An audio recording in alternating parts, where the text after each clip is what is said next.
Maneno ya Mungu anasema, kuhani mkuu akasema, je, mambo hayo ndivyo yalivyo?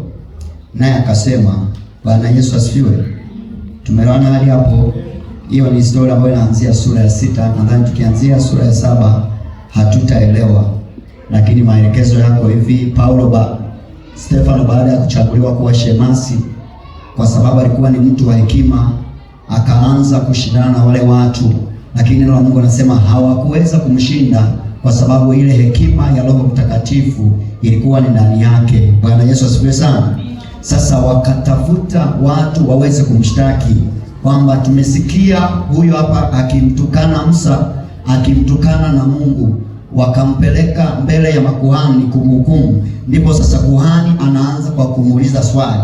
Anasema, kuhani mkuu akasema, je, mambo hayo ndivyo yalivyo? Naye akasema, ndugu zangu na baba zangu, sikilizeni.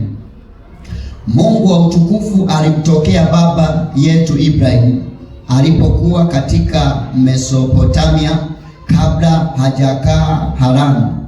Akamwambia, toka katika nchi yako, katika jamaa zako, uende hata nchi nitakayokuonesha. Ndipo alipotoka katika nchi ya Wakaldayo akakaa Harani. Akatoka huko, badala ya kufa babaye, Mungu akamhamisha mpaka nchi hii mnaokaa ninyi, wala hamkumpa urithi huu